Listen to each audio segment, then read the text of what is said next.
예, 안녕하세요. 세뇌 탈출 30탄입니다. 오늘은 이 책 이야기를 좀 드리려고 그래요. 왜 그러냐면,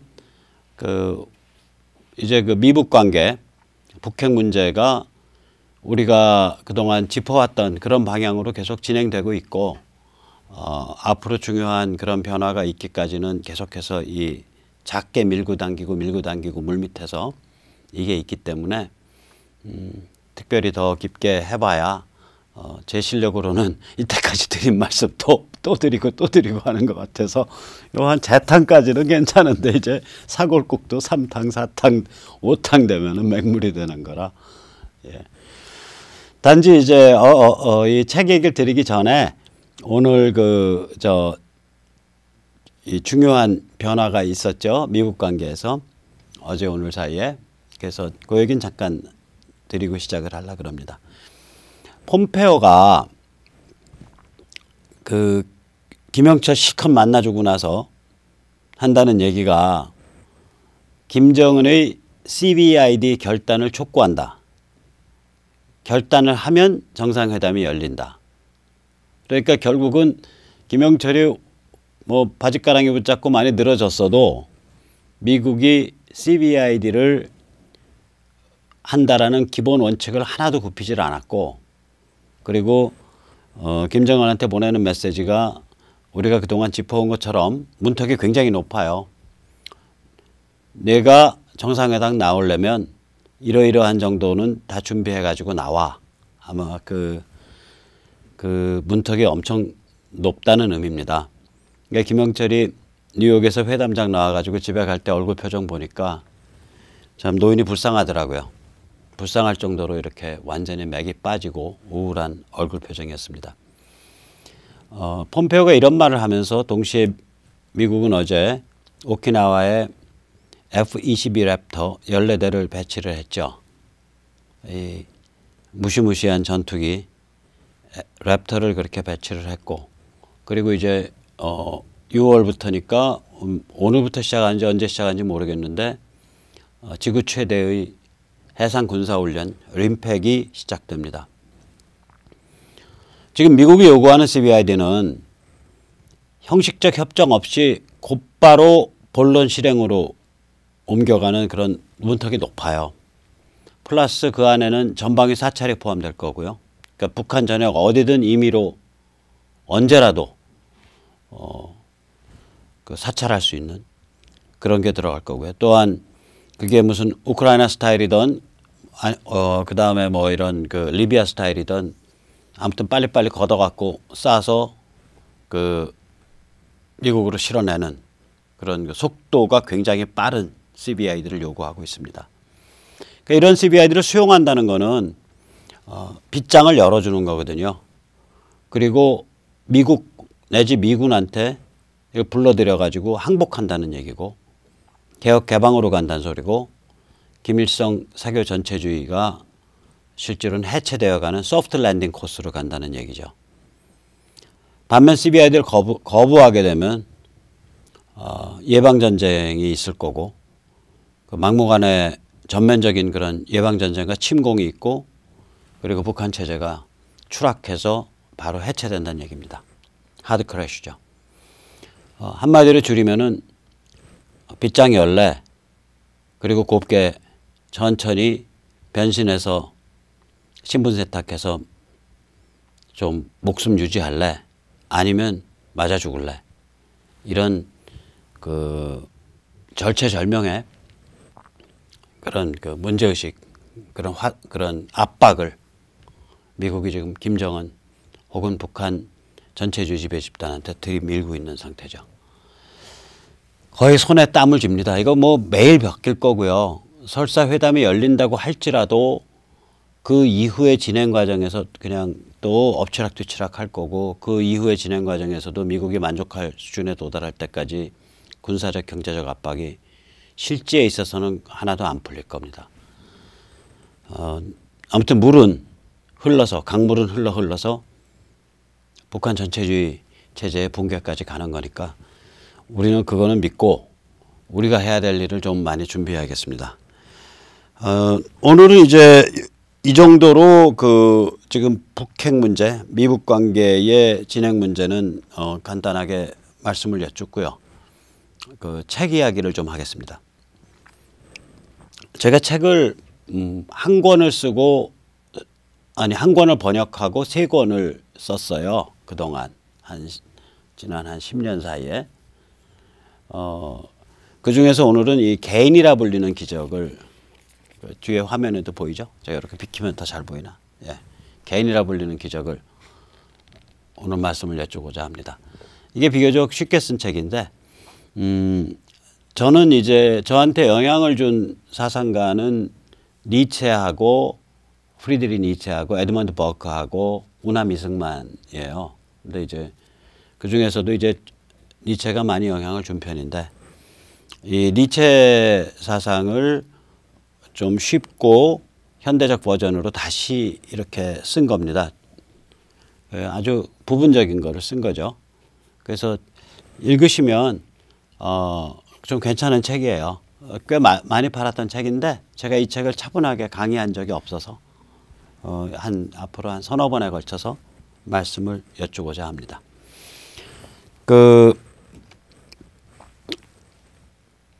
여기 한번 이제 보시면은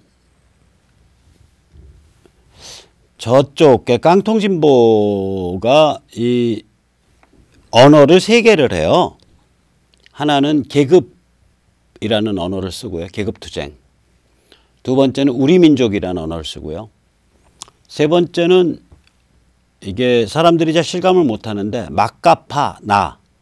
그러니까 나라는 그 자의식이 맹렬해져서 혹은 버르장머리가 없어져 가지고 막가파식으로 막 번져버린 이 막가파 나를 씁니다. 삼중 언어를 이렇게 쓰는 거예요. 혓바닥에 셋으로 나눠져 있는 거예요. 저는 교회 문턱 바깥의 사람이지만 성경에 보면 혓바닥에 둘로 갈라진 자들에 대한 그 이야기가 있죠. 여기는 혓바닥에 셋으로 갈라져 있습니다. 그러나 그게 무슨 그러니까 나쁜 언어고 나쁜 상징이고 병든 언어고 병든 상징이지만 그들은 아무튼 간에 일정한 언어와 상징 체계를 가지고 있어요. 반면에 우리는 아무런 언어와 상징 체계를 안 가지고 있습니다. 그래서 이 책은 우리가 어떤 언어와 상징 체계에서 출발해야 되냐, 우리 뿌리는 뭐겠냐, 여기에 대한 제안이에요. 개인에서 출발해야 된다. 개인의 각성에서 출발해야 된다. 이게 이 책의 핵심입니다.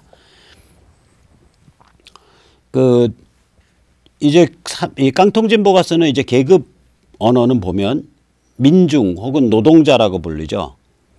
그래가지고 기업과 자본을 작살내는 정의로운 계급을 주장을 해요. 이 사람들 플래카드 걸을 때 보면 재벌곶간 700조, 이게 뭐냐면 대기업이 사내 유보금으로 축적하고 있는 700조 원을 얘기하는 거예요. 허물어서 나눠 쓰자. 지금 사내 유보금이 한 1000조까지 이르렀을 거예요, 대기업이. 그러니까 여기 보면 재벌곶간 열어서 노동자 서민 생존권 보장하자, 뭐 이런 시위를 하고 있잖아요. 그러니까 이 재벌곶간이라는 표현을 써요. 뭐 700조, 1000조 이거 허물으면 된다. 이때까지 최저임금은 껌값이다. 지금부터가 진짜다. 이런 플래카드를 걸고 해요. 그러니까 민중과 노동자는 정의로운 계급이고 기업과 자본은 타도 내지는 압박의 대상인 거예요. 악의 화신이고. 이 사고구조가 그래요. 그러니까 계급투쟁적 사고구조를 가지고 있는 거죠. 그 다음에 이제 쟤들의 두 번째 언어는 우리민족이죠. 이제 깡통진보는 이 대한민국에서 친일파에 대한 전쟁이 진행되고 있다라고 보죠. 왜냐하면 깡통진보는 대한민국을 친일파가 세워서 친일파가 운영해온 수치스러운 나라다. 이렇게 얘기를 하는 거예요. 이걸 전적으로 보여줬던 그게 이제 2012년 대선이 있던 해에 100년 전쟁이라는 그러니까 거짓과 날조와 이런 비틀린 방식으로 그러니까 그걸 이제 몽따주라 그러죠. 여기저기서 짜집기해서 만든 스토리예요. 그러니까 이 사람들이 100년 전쟁이라고 하는 거는 지금 친일파에 대한 전쟁이 100년 넘게 진행되고 있다라는 그런 관점입니다. 그래서 하나는 이제 계급 투쟁, 계급 대립. 또 하나는 우리 민족. 그다음에 반일, 반미. 이게 그 사람들의 두 가지, 이제 세 가지 언어 중에 두 개예요. 근데 이 두 개의 언어는 나머지 한 가지가 없었으면은 사실 힘이 굉장히 약해요. 나중에 다시 한번 그건 짚어 드릴게요. 나머지 한 가지는 뭐냐면 막가파 나예요. 이게 이제 영어로 표현하자면 reckless ego인데 막가파 반항, 막가파 방종, 막가파 복지 이런 걸 주장하면서 자기 자신을 나다운 존재라고 느끼는 거예요. 그러니까 이거는 이게 국가와 사회에 대한 해체 조롱이거든요. 이 막가파 나를 이야기를 하면 예를 들어서 2003년에서 2006년에 걸쳐서 그 천성산 도롱뇽을 원고로 내세워서 KTX 천성산 터널 공사 중지 가처분 신청을 추진한 적이 있어요. 그래서 오마이뉴스 기사인데 오마이뉴스의 그 추정에 의하면 6조 원이 넘는 손해가 났다는 거 아니에요. 그때 그 천성산 도롱뇽을 원고로 내세운 가처분 신청을 주도한 사람이 기적적으로 뭐 80일인가 100일인가 그 단식하고 살았다라고 주장하는 지율이라는 여자 중이죠. 뭐 이런 사람한테 여스님 뭐 비구스님 이런 말 하기 싫습니다. 그 다음에 예를 들면 이제 그 전교조 성향 교육감들이 그렇게 별로 야단치지도 않고 오히려 어떤 일부 지역에서는 뭐 연대까지 하는 아주 극단적인 주장을 하는 그 청소년 집단이 있어요. 그러니까 가출할 권리, 섹스를 할 권리 뭐 이런 거죠. 이런 풍조가 만연하니까 충남인가 어딘가 학교에서는 교실에서 중학생인가 고등학생들이 여선생이 수업을 하고 있는데 성기를 꺼내놓고 여러 명이 집단 자유행위를 했던 그런 일도 있습니다. 그리고 이제 시위를 무한정할 수 있고, 그러니까 뭐 학교에서도 할 수 있고, 아무 때나 할 수 있고, 그 다음에 그러니까 전혀 아무 데에도 구속받지 않는 절대적 자유를 누려야 된다. 이런 정치의식을 갖고 있는 경우가 있어요. 이게 대표적으로 나타나는 게 촛불 시위에 나온 여고생들이 노동자 계급 혁명, 그걸 또 누구한테 세뇌를 받았는지 잘 안 돌아가는 영어 발음으로 프롤레타리아트 레볼루션이라고 자랑스럽게 텔레비 그 방송 취재 앞에서 그렇게 주장을 한 적이 있죠. 그래서 크게 물의를 일으켰었죠. 이런 게 어떤 심리냐면, 그러니까 너가 너다우려면 그러니까 이런 사회나 국가를 해체하고 흔들고 부수고 불태우고 이런 데에 나서야 된다라는 관점인 거예요. 그런 과정을 통해서 해방감을 느끼게 만들고 그 해방감 속에서 가짜 나다움을 느끼게 만드는 거죠. 이게 이제 더 나아가서 요즘은 젠더 이데올로기가 됐잖아요. 이건 너무 중요한 얘기니까 오늘 또 한 번 반복을 할게요. 원래 젠더라는 건 지금 여러분들께서 보고 계신 이 백모 박성현이는 생물학적으로는 생리적으로 남자죠. 그런데 제 머릿속에 만약에 제가 동성애자로서 여자가 되고 싶어 하는 취향이 있다라고 한다면 이 취향은 뭐라고 부를 거냐 이거지. 그래서 생물학적인 저의 남성은 그냥 섹스라고 부르고 저의 머릿속의 취향은 젠더라고 부르는 거예요. 그래서 이제 쟤들이 워낙에 그 용어 가로채기를 잘하니까 성평등 그러면 젠더 평등을 뜻해요. 그 뜻은 뭐냐면 그러니까 머릿속에 여자라고 생각하는 남자 혹은 남자라고 생각하는 여자도 남자라고 생각하는 남자, 여자라고 생각하는 여자와 똑같은 권리를 가져야 된다는 게 성평등이에요. 젠더 이퀄리티. 그러면 남녀 사이의 평등은 뭐냐? 그건 양성평등이라는 단어로 따로 밀어버렸어요, 옆에. 그러니까 얼마나 황당하게 이게 파고들었냐면 이게 하루 이틀 파고드는 게 아니에요. 그래서 그 여성가족부의 영어 명칭이 그러니까 젠더 평등, 즉 성평등, 젠더 이퀄리티와 가족, 가정, family를 위한 부서예요. Ministry of Gender Equality and Family. 그래서 줄여서 모게프라 그래요. 대한민국 정부가 자기 부서 이름 앞에 국민이 인정하지 않은, 국민이 한 번도 동의하지 않은 젠더 평등이라는 걸 떡하게 영어 무식하게 해서 쳐 붙이고 있는 거예요. 젠더 평등이라는 건 가족 파괴잖아요. 가족 해체고. 그러면은 여성가족부의 영어 명칭은 뭐냐면 가족 파괴 및 가족을 위한 부서예요. 이게 정신병자죠. 부서 명칭 자체가. 가족 파괴 부서를 하든지 가족 부서를 해야지. 왜 가족 파괴 및 가족을 위한 부서가 어떻게 나오냐고요.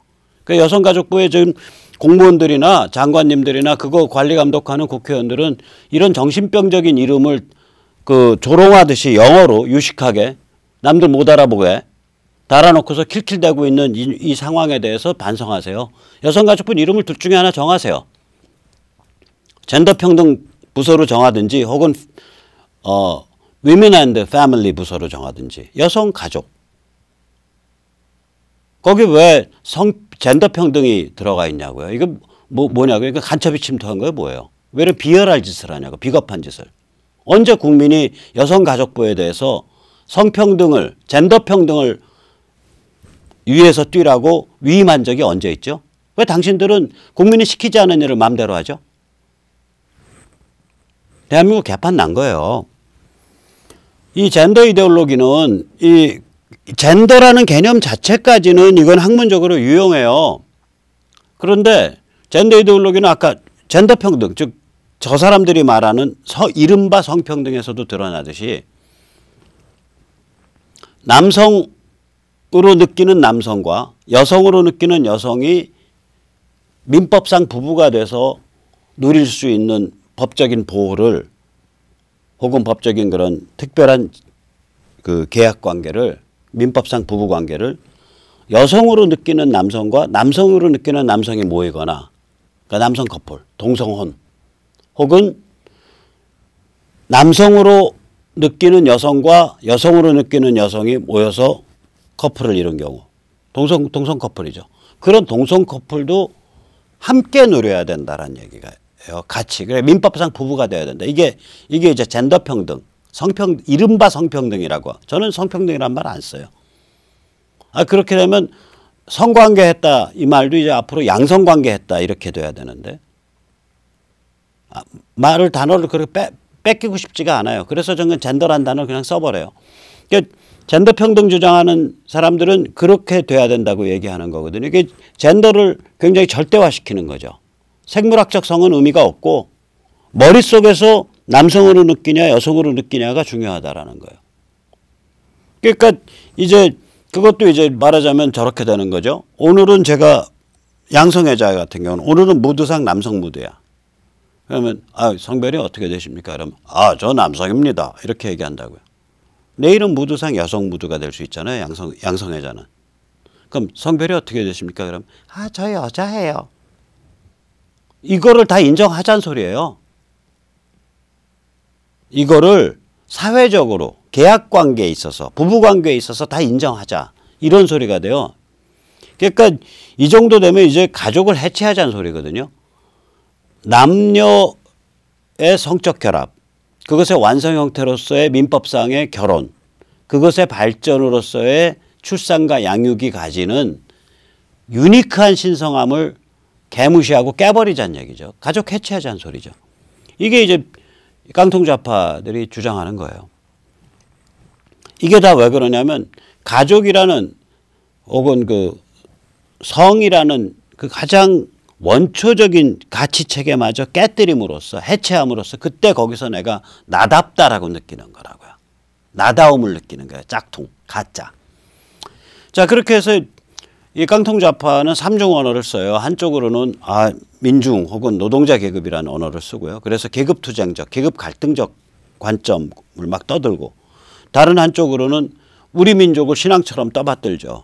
친일파에 짓밟혀온 우리 민족. 지금도 친일파가 지배하고 있는 썩어빠진 대한민국 사회. 그리고 우리 민족의 정통성은 평양에 있다. 뭐 이걸 이제 우리 민족을 신앙으로 떠받들죠. 그리고 마지막으로 가장 중요하게는 막가파 나. 사회, 국가, 가족을 다 해체해버리는 막가파 반항, 막가파 방종, 막가파 복지를 주장하는 그런 걸 밀고 나가죠. 이 세 개로 갈라진 혓바닥을 갖고 있어요. 이 중에서 가장 강력한 건 의외로 막가파 나예요. 왜 그러냐면 이 막가파 나를 쓰는 순간 정신이나 문화를 장악하기가 좋다고요. 왜냐하면 사람들이 다 나다움에 굶주려 있으니까.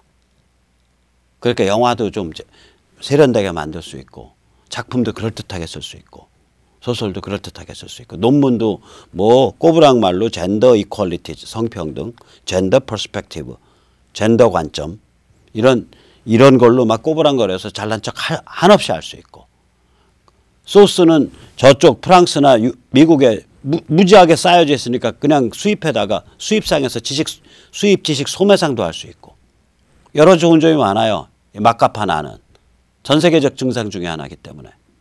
그래서 이 막가파 나가 실제로는 제일 강력한 적입니다. 제일 궁극적인 적이고요. 이걸 중심으로 거기에 계급 갈등, 계급 투쟁적 관점이 올라타 있고 우리 민족끼리 관점이 올라타 있는 거예요. 자, 이걸 한번 다시 보시죠. 대한민국은 이렇듯 언어와 상징이 아주 깊게 타락한 사회예요. 이게 왜 이렇게 됐냐? 우리 자유민주적 성향을 가지는 보수적 성향을 가지는 시민들이 지난 30년 동안 언어와 상징을 방치해 왔어요. 그 대신에 이쪽 성향 사람들은 물질주의, 풍요, 소득, 경제성장, 그리고 기능주의. 그러니까 일해내면 돼. 여기에 함몰돼 있었다고요. 언어와 상징을 다듬을 생각은 안 했다고요. 그걸 정비하고. 그럼 우린 사실은 언어와 상징을 다듬겠다고 생각한 적이 없어요. 대한민국은 건국 이래. 왜 그러냐면 본능적 반공이 있었잖아요. 아니 6.25 이전에는 70만 명이 월남을 해서 공산당이 얼마나 폐악질을 부리고 있는지 보여준 거 아니에요. 자기 아버지, 자기의 할아버지, 자기 삼촌, 자기 형님 지주라는 이유로 혹은 상공업을 한다는 이유로 혹은 기독교인이라는 이유로 혹은 잘 배운 지식인이라는 이유로 끌려나가서 철사줄에 묶여가지고 나무에 묶여 있으면 소위 인민재판이라는 걸 통해서 돌로 던져서 때려 죽이고 그래가지고 70만 명의 월남을 했다고요. 6.25 전에. 이 사람들이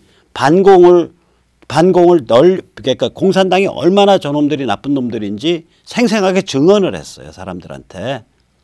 그때 이쪽 남쪽 인구라 그래요. 한 1600만인데 거기 70만 명이 왔으니까 한 20분의 1로 온 거 아니에요. 그러니까 이 사람들이 증언이 됐고 이 사람들이 반공교사야. 그러니까 이게 본능적 반공의식이 생긴다고요. 거기다 전쟁을 또 겪었잖아요. 이 본능적 반공은 더 그냥 심화되죠. 그래서 이 본능적 반공의 그 경험에서 나오는 싸움에서 나오는 그 물리침에서 나오는 본능적 반공의 힘이 80년대 중반까지 가요. 우리가. 그러나 85년이 되면 주사파가 급부상하죠. 이때 그 김영환이라는 사람이 쓴 강철 서신이 85년 여름에 나와서 대학가를 휩습니다. 강철 서신의 핵심 주제는 뭐냐면 박헌영이는 미제의 간첩이 맞고 우리나라 급진운동의 정통성은 김일성에게 있으며 우리 민족 전체의 정통성은 북한에 있다는 소리예요.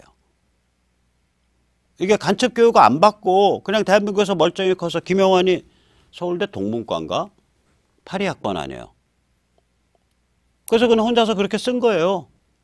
그러니까 이제 이 강철 서신의 관점을 가지면 평양방송을 듣고 간첩을 만나는 게 당연한 일이 돼요. 그러니까 김영환만 해도 거기서 그 지금 알라딘 사장하는 조유식 사장이랑 같이 그 동기거든요. 파리 학번들. 그치 저기 강화도에서 잠수정 차고 남포인가 어디 해주로 가서 거기서 헬기 타고 주석군 가서 김일성 만났잖아요. 김영환이 그래도 하나 잘한 건 뭐냐면 김일성한테 공작금 40만 달러 받은 다음에 그거 슈킹해 버렸어요. 그러니까 김영환 자신의 말에 따르면 그때 김일성한테 그 김일성이나 그 북한 체제 보고서 아 여기 망조든 집안이다 그래서 돈만 슈킹하고서 그 다음에 충성은 안 바치고 그러면 전향했냐? 그 당시에 전향한 거 아니에요. 지금 모르겠는데 전향한 게 아니라 김영환 스타일의 주체사상을 다시 정립한 거예요. 그 황장엽이 내려왔을 때 황장엽이 전해준 황장엽 스타일 주체사상과 딱 단꼬가 됐죠. 그래서 황장엽의 수제자가 되죠. 그러니까 뭐 김일성 주체사상과 황장엽 주체사상의 차이는 잘 모르겠어요. 저는. 그러니까 사상적으로만 보면 저는 그런데 뭐 공부할 무슨 별로 뜻이 없어서 공부를 안 해봐서 그 차이를 잘 모른다는 소리예요. 자, 그럼 85년에 이렇게 주사파가 급부상을 한다고요. 이게 그러니까 젊은 20살짜리, 21살짜리들이 뭐 간첩을 만나서 특별히 밀봉받은 것도 아닌데 자기 발로 김일성 사상을, 주체 사상을 떠봤던 거잖아요. 그 얘기 뭐냐면 본능적 반공이 죽었다. 이제 본능적 반공의 시대가 막을 내렸다는 소리죠. 또한 85년도에 전두환 정부가 가장 미워한 공안 사건이 터져요. 깃발. 그건 또 주사파가 아니에요. 막스 레닌주의예요. 저는 깃발에 관계된 사람이에요. 그러니까 제가 만든 조직의 아들 조직이 깃발 조직이에요. 저는 항림이라는 걸 만들었었고 81년에 그것의 아들 조직이 깃발 조직인데 깃발은 이제 막스 레닌주의라고. 이것도 마찬가지예요. 지발로 걸어가서 아니 누가 와서 무슨 뭐 해외 유명한 막스 레닌주의자가 와갖고 교육시킨 것도 아닌데 저 같은 경우도 지발로 내 발로 막스 레닌 책 찾아갖고 번역해서 보급했거든요. 그러면은 지발로 걸어가서 막스 레닌 깃발을 든 거 아니에요. 공산주의, 오리지널 공산주의. 그러니까 85년에 말하자면 이 본능적 반공의 시대 끝났다는 얘기죠.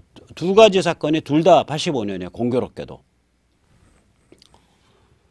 그리고 88년이 되면 여기 이 그럴듯하게 생긴 이 할머니 있죠. 이 할머니가 북한 서열 20 몇 위쯤 돼요.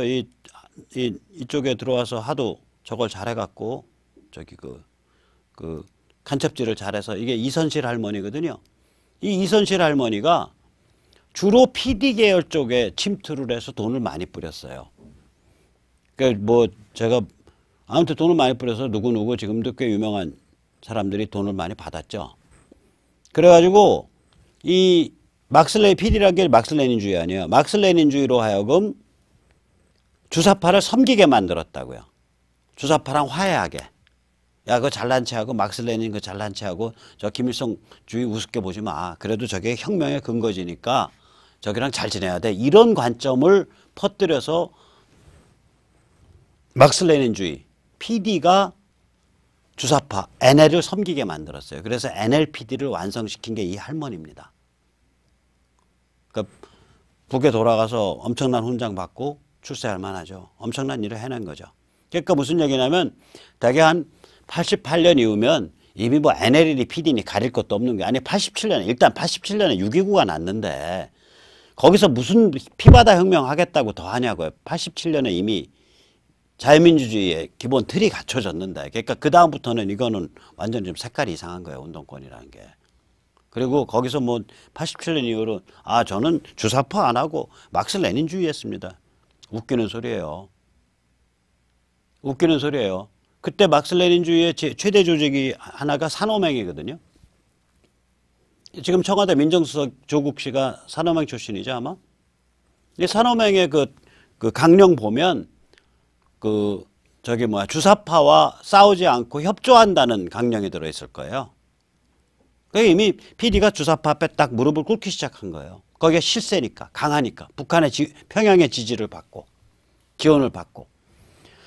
자, 그리고 그런데 이 무렵에 80년대 후반에 동구권이 망했고, 91년에 소련이 망했단 말이에요. 그러니까 급진 이 청년들이 이 주사파나 PD나 이 막스 레닌주의나 김일성 주사파 하던 사람들이 이제 마음이 헛헛하잖아요. 그러니까 이제 어느 쪽으로 확 몰리냐면 이 좌파 포스트 모더니즘으로 몰려요. 좌파 포스트 모더니즘은 1968년에 프랑스의 68 혁명에서 시작된 겁니다, 이게. 그때 뿌리를 박았어요, 68 때. 그때 뭐 시작했다고 뭐라고 말하는지 나중에 조금 더 이게 뭔지 한번 설명을 드릴게요. 이게 어떤 관점이냐면 아무튼 간에 그게 무슨 막시즘이든 뭐든 아무 상관없다는 거예요. 세상 흔들고 불태울 수 있으면 최고라는 거예요. 기본 관점이 막가파 반항, 막가파 해체예요. 그러니까 당시 이 풍조 났을 때요. 12살인가 13살 먹은 여자애가 남자 성인하고 이 성관계를 가져서 남자 성인이 이제 법정에 몰려가서 이제 경찰에 단속돼서 처벌받게 되니까 이 68 혁명에 나섰고 그 불질렀던 프랑스의 이른바 진보 지식인들, 거기엔 유명한 사람 많아요. 사르트르 여자 있죠. 또 사르트르랑 동거하다 시모네 드 보바르 뭐 이런 유명한 사람들이 전부 다 12살 먹은 여자애가 성인 남자와 섹스할 권리를 위해서 청원서를 써요. 그러니까 사회를 얼마나 우습게 보고 해체하려고 들었는지 눈에 보이잖아요. 이게 프랑스 좌파 포스트 모더니즘의 그건데 이게 고스란히 수입이 돼요, 우리한테. 그게 90년대 초반에 한 4, 5년 사이에 벌어진 일이에요. 한 5년이라 그러면 날짜로 따지면 1500일 되잖아요. 5년 사이에 제목 혹은 부제목에 포스트 모더니즘이라고 찍힌 책이 한 2, 3천 권 나와요. 하루에 휴일 빼고 뭐고 하루에 두 권씩 나온다니까요. 그 정도로 들이킨 거예요. 통째로 이 독약을. 막가파 반항, 막가파 해체. 그냥 그러니까 이제 저는 이걸 막가파 나라고 표현을 하죠. 막가파로 세상에 대해서 들이받고 싸우고 그걸 해체하려고 그러고 그걸 흔들라 그러고 이러한 시도, 이러한 짝퉁 나다움이 바로 진짜 나다움이다라고 가르치고 세뇌하는 거예요, 이게. 그래서 이게 이제 우리 지금 많이 퍼져 있죠. 이러한 종류의 관점을 제일 잘 써먹은 성공한 케이스가 이제 저거죠. 낙곰수파들이죠. 낙곰수가 이런 멘탈을 보여주는 거예요. 김어준 씨가 여성용 자유기구 만들어서 팔았잖아요. 전동으로 이렇게 전지로 작동이 되는 여성용 자유기구를 만들어서 팔았는데 그 여성용 자유기구의 이름이 굉장히 뭐 이런 표현하시면 미장해요. 발랄해요. 여성용 자유기구의 이름이 남노당이에요. 그래서 뜻은 뭐냐면 남녀 불꽃 노동당. 그러니까 이거 어떻게 보면 남노당을 비웃은 거고 비웃은 거 아니에요, 남노당을. 선배 세대의 공산주의 운동을 비웃은 거 아니에요. 그걸 자유기구 이름으로 다 달았으니까. 그러니까 이쪽은 굉장히 냉소적이고 흔들고 비웃고 파괴하고 그게 뭐 자기들 거든 남의 거든 상관이 없는 거예요. 그런데 나중에 이렇게 쭉 지나고 보면 기존 질서, 기존 가치의 그 포인트가 딱 겨냥돼 있죠. 실제로는. 사회를 유지시켜주는 가치와 질서를 파괴하고 흔드는데 집중돼 있다고요. 이 창끝이. 이게 무시무시한 관점이에요. 이 막가파나라는 게. 이게 호소력이 강해요. 오늘 이제 그 얘기를 좀 드리는 중이에요, 제가. 한번 다시 보시죠. 이 막가파나가 깡통진보의 세 갈래 언어 중에 다른 두 개, 그러니까 계급투쟁의 언어, 그 다음에 우리 민족끼리 언어를 묶어주는 슈퍼본드예요, 이게. 이게 왜 그러냐면 계급투쟁이나 우리 민족끼리는 이게 고전적인 전체주의라고요. 고전적 전체주의라는 건 경건해요. 종교신앙이에요. 이건 어떤 관점이냐면 사회와 국가가 인간을 구원한다라는 신앙체계예요. 그 다음에 민족투쟁과 계급투쟁의 피바다에 구원이 있다라는 신앙체계예요. 이게 전체주의는. 그러니까 뭐 예를 들어서 축구팀이 동네 조기 축구팀이 야 우리 팀 오늘 단결해서 상대방을 꺾자 으쌰 이게 전체주의가 아니에요. 그런 팀 스피릿이 전체주의가 아니에요. 전체주의는 종교고요. 이거는 뭐냐면 국가와 사회가 인간을 구원한다. 그 다음에 그러한 국가와 사회를 만들기 위한 피바다 속에 인간 구원이 있다. 라는 신앙체계예요. 이것 때문에 전체주의 체제가 기독교나 이런 종교를 극악하게 탄압하는 거예요. 왜? 야 국가와 당이 구원을 주는데 왜 니까 것들은 뭐 예수가 구원을 주고 하나님이 구원을 주고 부처가 구원을 준다 그래? 너 왜 짝퉁 파냐 그러고서 때려잡는 거예요. 이게 종교체계이기 때문에. 거기에 반해서 마카파 나는 어떤 관점이냐면 이런 거예요. 진실은 없어. 있다 해도 알 길이 없거든. 세상을 흔들고 부수고 불태우는 것. 이게 나다운 나가 되는 길이야. 함께 흔들고 부수고 불태울 수만 있다면 빨갱이든 주사파든 무엇이든 모두가 동지야. 얼마나 살벌해요. 그러니까 그냥 우스운 거예요. 혁명도 우스운 거고 일시적으로 모여서 세상 흔들고 부수고 불태울 수만 있으면 최고라는 거야. 그래서 이거를 마카파라 그러는 거야. reckless 영어로 말하면. 이게 이제 그러니까 이게 마카파 나의 관점 이게 이제 광우병이거든요. 이게 광우병 촛불이에요. 그때 뭐 어마어마했죠. 광우병 촛불. 전번에 저 박근혜 탄핵 때는 촛불 그 농담이었죠. 박근혜 대통령 탄핵 때는. 광우병 촛불이 진짜 촛불이었지. 이때요. 이게 말이 안 되잖아요. 뇌구멍 송송타가 아니에요. 아니 미국산 쇠고기 먹으면은 뇌 구멍 뚫려서 죽는다면서요. 그래가지고 미국산 소고기를 먹느니 청산가리를 먹겠다라고 날뛰던 여자 연예인은 미국산 소고기 전문 파는 무슨 고깃집을 냈다면서요. 그러니까 자기들도 이게 사실이 아니라는 거 아는 거예요. 진실이 아닐 가능성은 없다는 거 아는 거예요. 그런들 그게 거짓이어도 상관없다는 거예요. 이렇게 사람이 모여서 울부짖고 고함치고 촛불 들고 나가서 한번 두드려 부시고 흔들고 그게 중요한 거지. 그렇게 사람들이 모이게 된 이유가 거짓 때문에 모였던 진실 때문에 모였던 그건 중요하지 않다. 왜냐? 진실이라는 건 없어. 원래. 있다고 해도 알 길이 없어. 중요하지 않아. 무시무시한 얘기라고 이게. 그러니까 같이 모여서 흔들고 부수고 불태우고 세상 빠개버릴 수만 있으면은 그게 이런 모택동주의자 이게 문화혁명 때에도 상관없고요. 또 그게 심지어 나치여도 상관이 없어요. 이건 뉘렌베르크에서 나치가 모였을 때 그 광경이에요. 그러니까 모여서 세상을 같이 흔들고 부수고 불태울 수만 있다면 누구랑도 손잡겠다요. 이게 마카파 나예요. 그래서 마카파인 거예요. 자, 그러니까 우리가 쟤들이 어떤 관점을 가진 애들인지 좀 자세히 이게 생각해 볼 필요가 있다니까요. 원래 그러면 여기서 잠깐 보죠. 원래 그런데 마카파 나에는 저건 또 없어요. 이 전체주의자들은 원래 그러니까 진짜 오리지널 빨갱이, 오리지널 막스레닌주의자 혹은 오리지널 김일성주의자 이 사람들은요 굉장히 경건한 데가 있어요. 그러니까 자기 나름대로는 뭐에 대해서 경건하냐? 악마를 섬기는 경건함이 있어요. 그러니까 마카파 나는 악마를 뭐랄까 쇼같이 섬기는 거고 오리지널 빨갱이나 오리지널 김일성주의자는 악마를 경건하게 섬겨요. 어떤 관점이냐? 1860년대 체포당해가지고 사형받은 러시아에 황당한 인간이 있다고. 나차예프라는 인간이.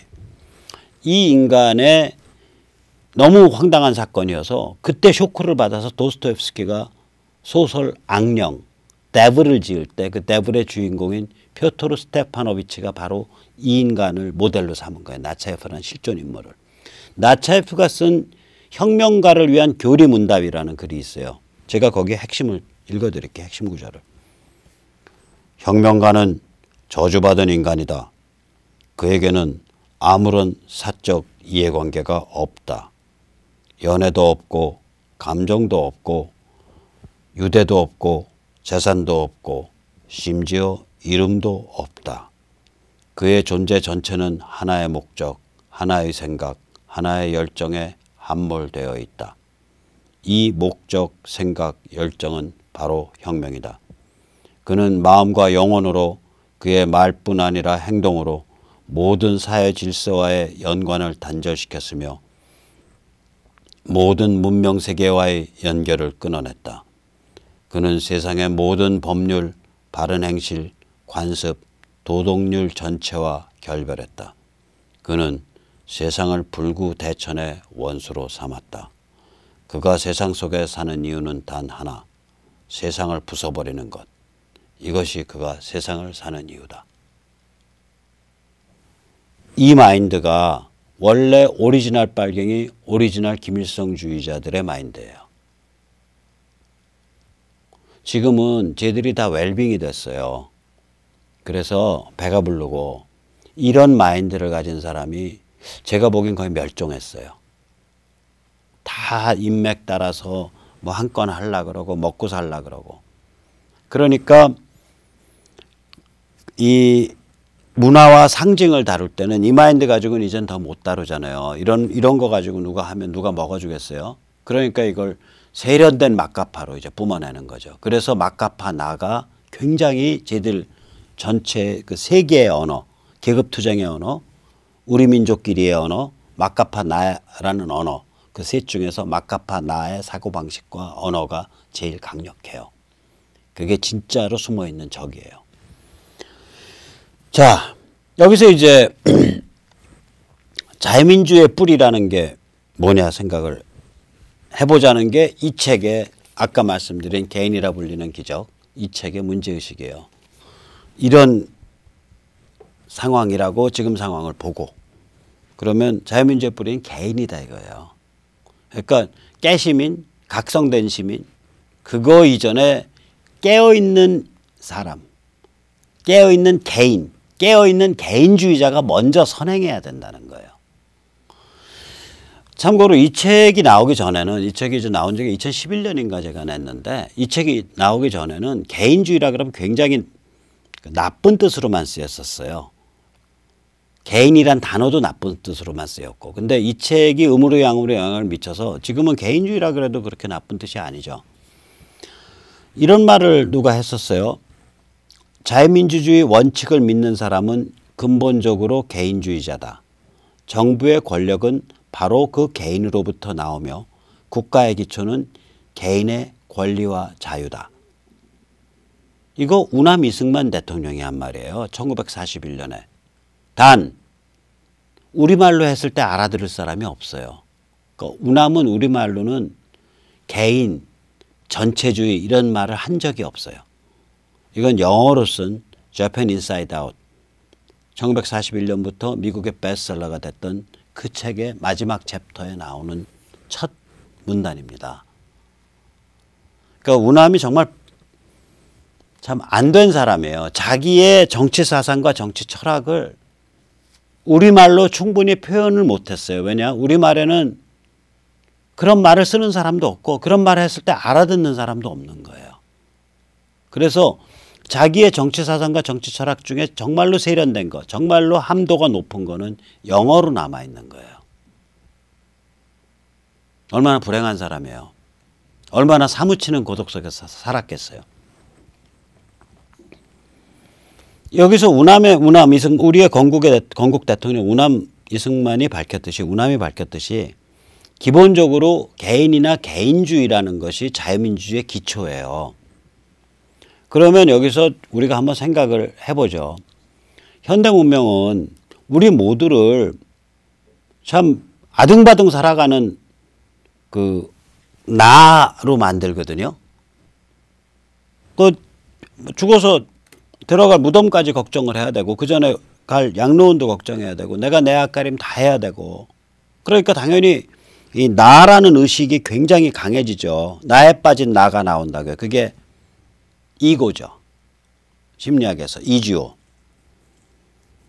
그런데 이 이고는 출발점에 지나지 않아요. 옛날에는 이렇게 이고가 많지 않았어요. 모든 사람을 이고로 만든 게 아니에요. 그전에는 그냥 문중이라든지 대가족이라든지 집성촌 마을이라든지 공동체를 중심으로 생각을 했다고요. 그러다가 이제 현대 문명이 되면 모든 사람이 이고, 이지오, 나에 빠진 나를 출발점으로 삼게 돼요. 제가 그게 누구더라? 플립사랑이라는 노래 있죠. 띠리리 띠리리리 띠띠띠 뭐 그 노래가 유행할 무렵이에요.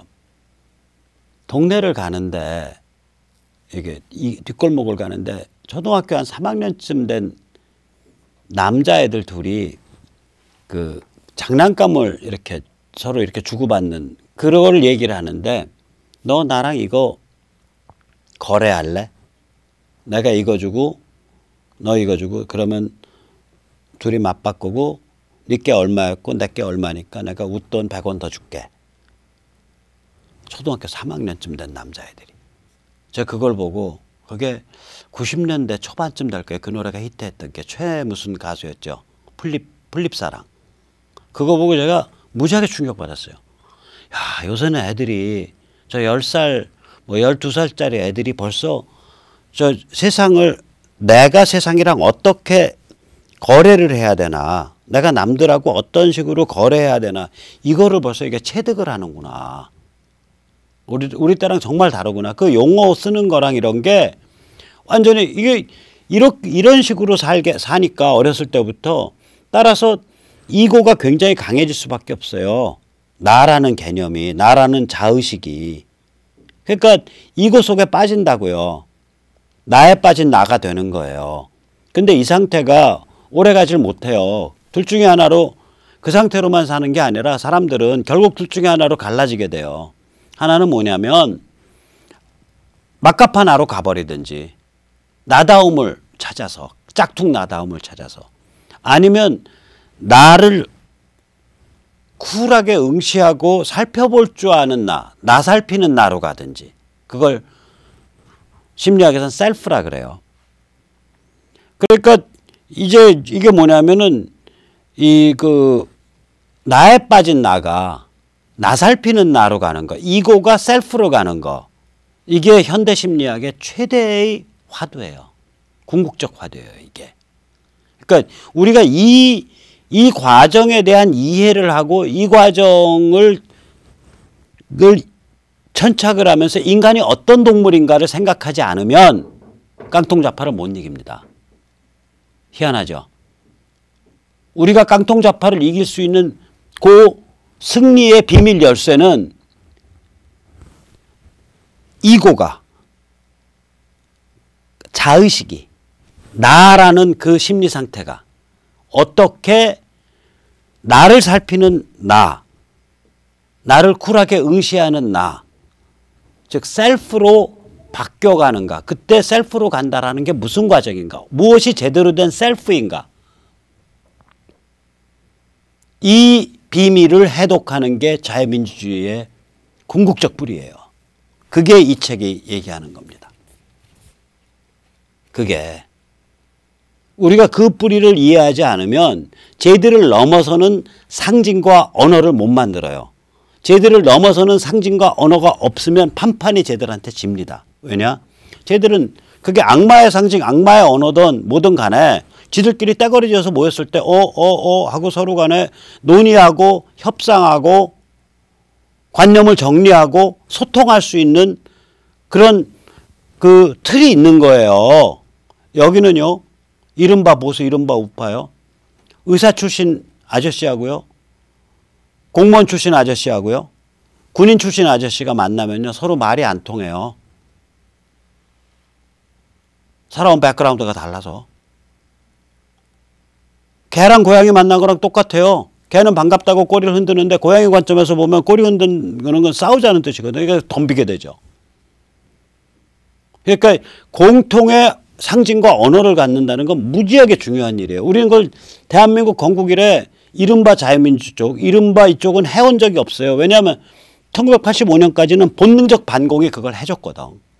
85년 이후로는 물질주의, 기능주의에 취해서 찾은 적이 없는 거예요. 그 와중에 쟤들은 지난 30년 동안 악마의 상징, 악마의 언어를 그냥 통째로 들이킨 거예요. 그것도 세 사발이나 들이킨 거예요. 하나는 막스 레닌주의로 사발째 들이켰고, 그 사발째 들이키는데 제일 앞장서서 이거 먹자라고 나선 놈이 저고요. 다른 하나는 주사파를, 그러니까 김일성 주체사상을 사발째 들이켰고, 평양방송을 사발째 들이켰고요. 그 전대협이죠. 주사파.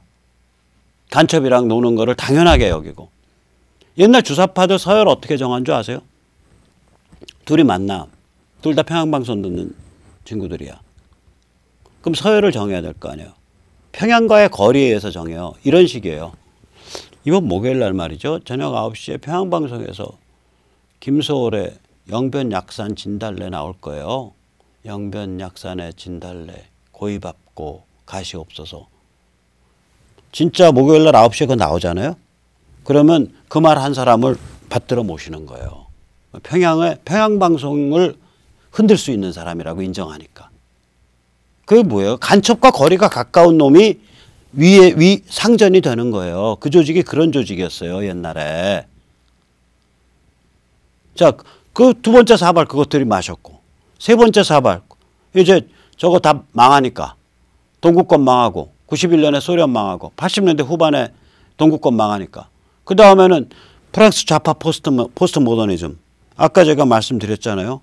이 관점이요. 이 관점. 이것도 사발로 들이켰죠. 다시 한번 이거 끔찍한 관점이에요. 아주. 진실은 없어. 있다 해도 알 길 없어. 세상을 흔들고 부수고 불태우는 것.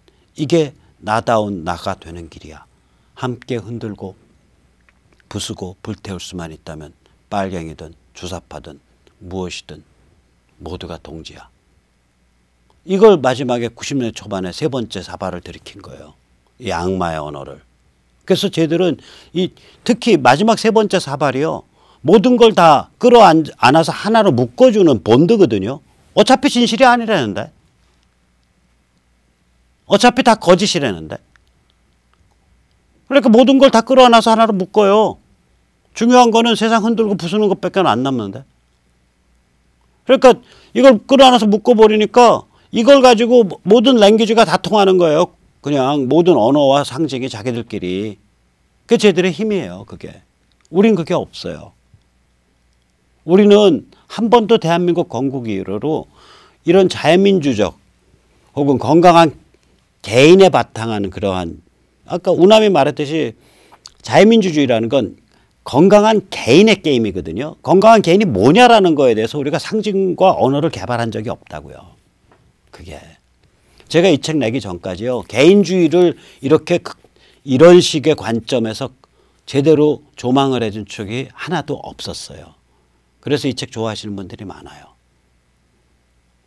이거는 개인이 기적이다라는 거거든요. 인류 역사에서 이고가 일반화된 건 현대 문명이고, 그 일반화된 이고 중에 나를 살피는 나 살피는 나로 셀프로 성장해가는 그 과정이라는 게 그게 그야말로 경이고 기적이다. 그리고 그렇게 셀프로 성장해가면 공동체가 만들어진다. 그때 공동체는 가문이나 문중이나 동네에 의해서 결정되는 게 아니라, 학교 동문회에 의해서 결정되는 게 아니라 맹렬한 개인들에 의해서 그 코드가 같아서 형성되는 거다.